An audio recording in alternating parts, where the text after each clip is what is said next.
हम भारत के लोग 3 के चैनल के माध्यम से एक महत्वपूर्ण समाचार अपडेट के साथ आपके सामने हूँ। नोट चैनल का काम केवल जानकारी आपके साथ साझा करना है।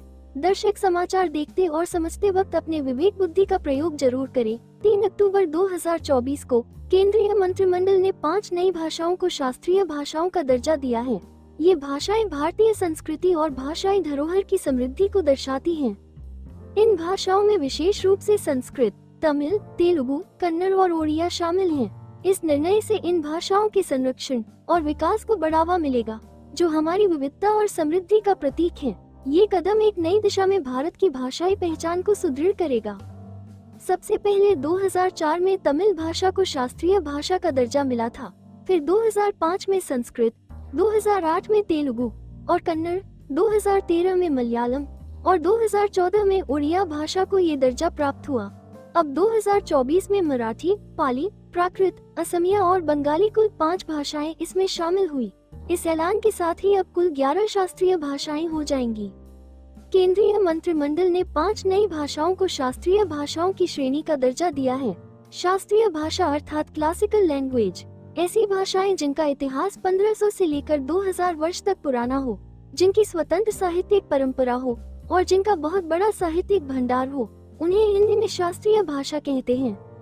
भारत में भाषाओं को लेकर भी उतना ही झगड़ा रहा है जितना राज्य, क्षेत्र, जाति, धर्म इत्यादि को लेकर होता रहा है।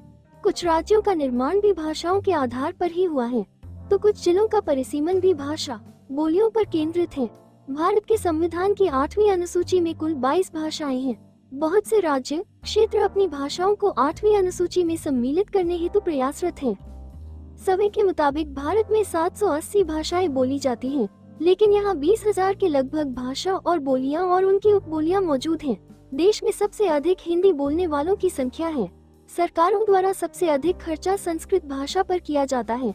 2011 की जनगणना के अनुसार संस्कृत बोलने वालों की कुल संख्या मात्र 24,821 है, जो कुल आबादी का 0.002% है। भाषाओं की पौराणिकता को लेकर भी अक्सर विवाद चलता रहता है। अभी तक पूर्ण साक्ष्य नहीं है कि कौन सी भाषा सबसे पुरानी है। हालांकि संस्कृत को सबसे पुराना माना जाता है। संस्कृत की पौराणिकता वेदों में लिखित होने से आंकी जाती है, जबकि तमिल भाषा उसके अभिलेखों से ज्ञात की जाती है और पाली भाषा को अभिलेख, शिलालेख इत्यादि की प्रामाणिकता से भी देखा जाता है। एक बात जो इन सब में संशय छोड़ जाती है कि संस्कृत भाषा देवनागरी में लिखी जाती है, जबकि पाली भाषा ब्राह्मी लिपि में और देवनागरी लिपि बामुश्किल 1000 वर्ष पुरानी है और ब्राह्मी लिपि 2500 वर्ष से अधिक पुरानी। उसके अतिरिक्त पाली में री, श, त्र, ज्ञ, ए, ओ अक्षर नहीं है, जबकि संस्कृत में है। पाली, प्राकृत का साहित्य संस्कृत में अनुवादित है, जबकि संस्कृत का पाली में नहीं है।